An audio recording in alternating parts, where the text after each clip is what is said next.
Welcome to the Book Fair Podcast. My name is Anthony, and this week we have an interview with Charlotte Jones Voiklis, granddaughter and executor of the literary estate for Madeline L'Engle, author of the classic A Wrinkle in Time. This show is dedicated to empowering educators and families with the tools to navigate the evolving world of books for young readers. If you would like to engage with the podcast, you can follow on Instagram and Blue Sky at BookFairPod, email the show at bookfairpod@gmail.com, or go to patreon.com/thebookfair. Now, let's get started with an interview with Charlotte Jones Voiklis. Hello, Charlotte. How are you doing today? I'm great. How are you, Anthony? I'm doing wonderful. Can you start us off by just introducing yourself for the audience?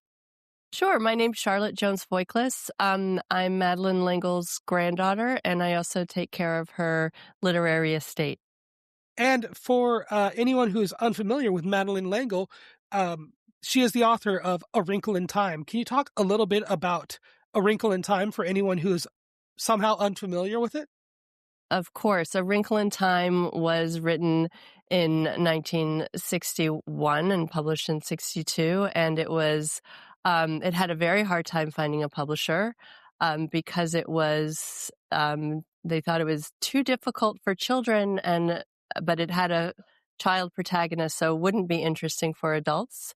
But the publisher took a chance on it anyway, and it was librarians and school teachers and children who really loved it, and it found its audience, and it's been continuously in print ever since. It's a science fantasy story of a young girl in search of her father, and with the help of her brother, a friend, and three mysterious beings, they travel the universe in search of him. And you mentioned that it was a hard time finding a publisher. Can you talk a little bit about what that experience was like? Or is there anything that you're familiar with from that time when Madeline was writing A Wrinkle in Time? Yeah, she had it. She had an agent, and it went out to every major publisher, and they were confounded by it. They really didn't understand it. They'd ask, "Is this for children or for grown-ups?"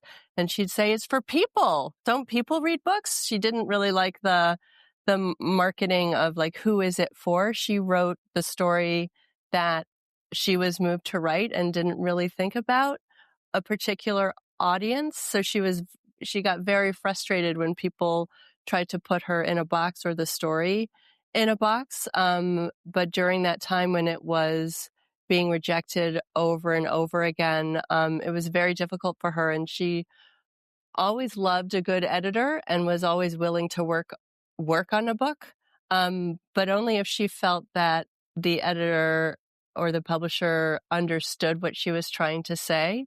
And it was clear that so many people didn't get it.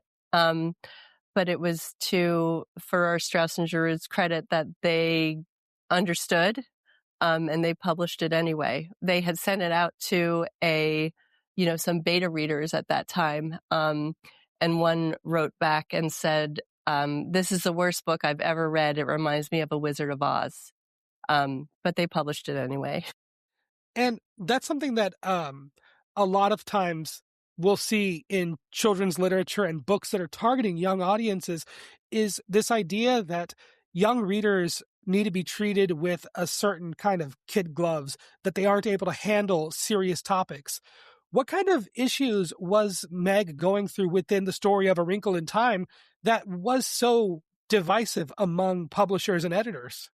Well, I think, Meg felt very out of place both in her family and in her community, and she was missing her father, who had gone on a secret government mission. And there was a lot of gossip in town and gossip at school, and her twin brothers in the book, get along very well in the community. And they didn't understand why she couldn't just act like everybody else.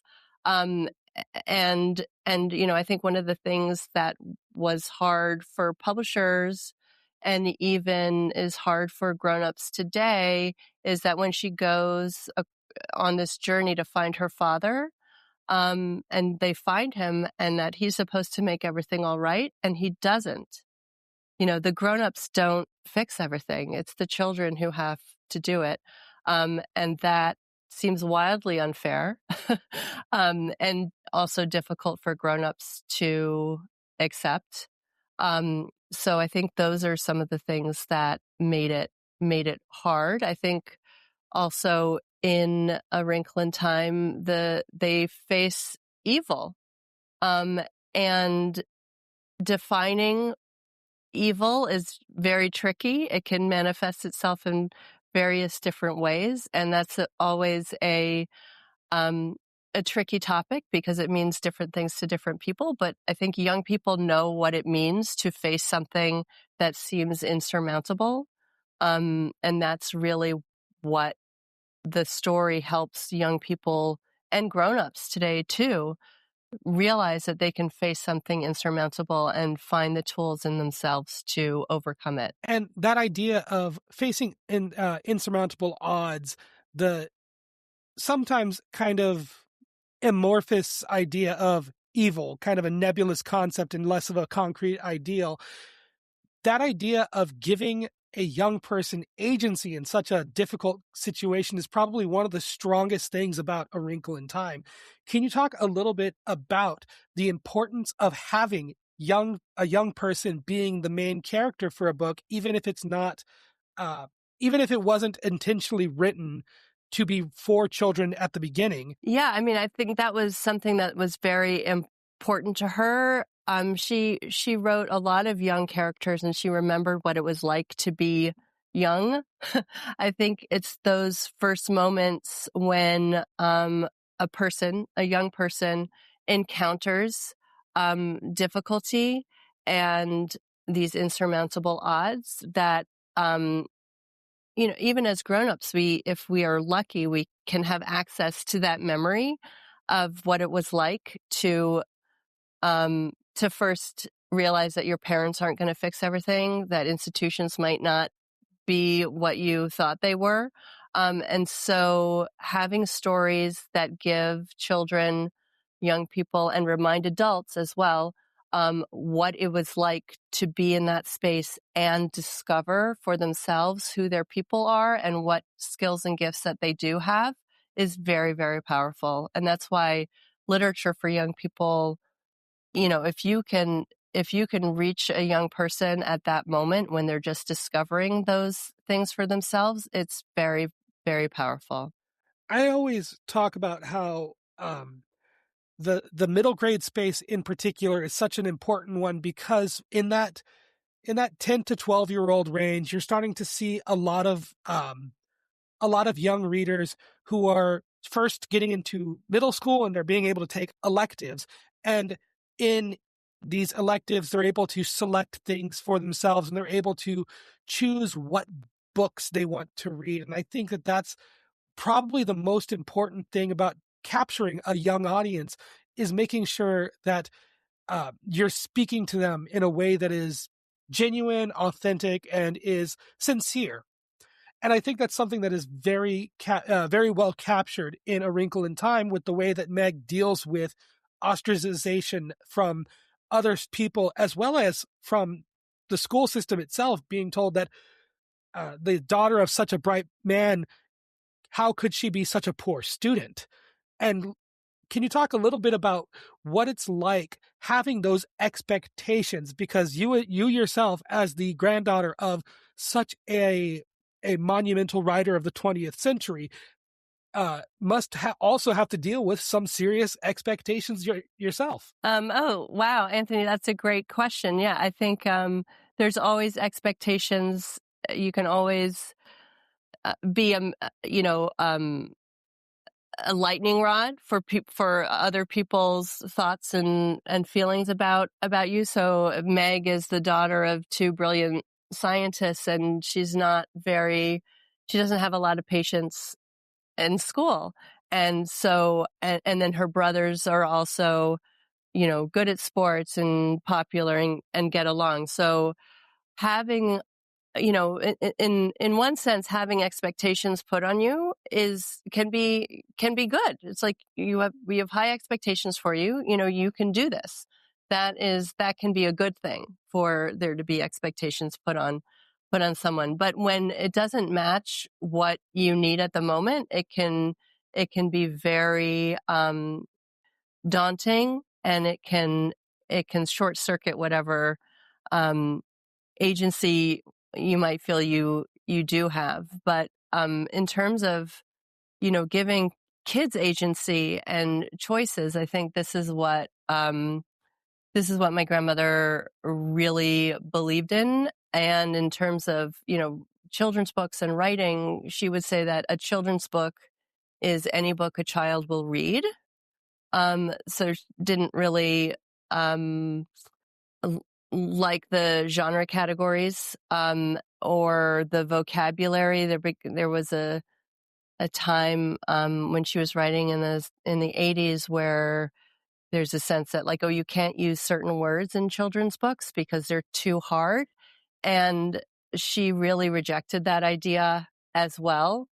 And I think that idea of rejecting the fact that certain words, like just a strong not even a vulgar vocabulary, but just a robust vocabulary is too much for children, is really put to paper perfectly with Charles Wallace. And I think that also speaks to the way that Meg is also a very smart and gifted student. And the way that the school system somewhat fails her is something that has aged very, very well with the way that a lot of gifted students in the early 21st century and the late 20th century have found themselves struggling with executive dysfunction disorders and neurodivergence and all these things that we just simply didn't have the vocabulary for at the time. In your opinion, what are some of the ways that A Wrinkle in Time has really proven that it will last, not just beyond your grandmother's life, but could potentially last even longer into the future as a staple of books for young audiences? Well, I think the fact that it doesn't speak down to children is one of the hallmarks of something that will make something last. I think that she didn't set it in any specific time period. The fact that the cast of characters in A Wrinkle in Time, Meg, who is smart but is sort of emotionally immature, and has certain gifts in certain subjects, but maybe not in others. And that Charles Wallace certainly is a strangely gifted young person. But even the kids in the book who are who get along and are normal, Calvin O'Keefe and her brothers, you also get to see them as everybody has a story and a gift. And there is no quote unquote normal. And that we all have our quirks and strangenesses and in need of compassion and understanding and room to grow and ask questions. And another way that A Wrinkle in Time has really stepped up in the last few decades is through different adaptations. I was working for a children's theater that did a live stage production of A Wrinkle in Time. There was a movie and there is a musical, correct? Correct. Yes. There's, I think, the breadth of adaptations also shows the sort of longevity, the capaciousness of the story and its ability to move into different mediums and to inspire other artists to engage with the material. There's also a wonderful graphic novel adaptation of A Wrinkle in Time. There's 7 different versions of the stage adaptation. And yes, there's a musical in the works as well. And all of those adaptations really have to look at the core of the story. One of the things about the story is that it's not very mechanical. And so when you adapt something for a visual medium, there are certain kinds of questions that get asked that the book doesn't really answer. And so there's a different kind of grappling with, well, what does it mean to see something rather than to have it be, have a reader enter Meg's mind so that they understand what's going on through her sort of internal monologue. So those adaptations are it's a really interesting process. And before we close out, any final thoughts that you want to get out? Anything that you want to mention for the audience? Yeah, I think the story, the way that Stranger Things incorporated the story into the final season was so interesting, because it's like at these moments of cultural anxiety that this story comes up again and again. And I think it's because it asks the audience, how do we keep our humanity? What kind of world do we want to build? How do we find each other? And so I hope it continues to do that for folks, and that people continue to reject cruelty and choose bravery and courage. Thank you. That was an interview with Charlotte Jones Voiklis. Charlotte is in charge of the literary estate for Madeline L'Engle, author of A Wrinkle in Time. A Wrinkle in Time is a classic that is available in print, ebook, as a movie adaptation, and more. You can learn more about Madeline at MadelineL'Engle.com. You can also follow Charlotte on Instagram and Threads at CJ Voiklis. This will conclude another episode of the Book Fair Podcast. If you wish to help the podcast grow, there are a number of ways to show your support. First, you can like, comment, or follow wherever you are currently listening to help push the show to new listeners. Second, you can follow the show on Instagram or Blue Sky at BookFairPod, or go to patreon.com/thebookfair. Following on Patreon is free, and there are no posts hidden behind a paywall. There, you can find episodes posted early along with links to resources mentioned throughout the show. Of course, the best way to help the Book Fair Podcast is simply to share it with a friend, an educator, or a young reader in your life. Come back on Wednesday for another episode looking at recent releases and news impacting schools and libraries. Thank you very much for listening, and as always, I'll talk at you next time.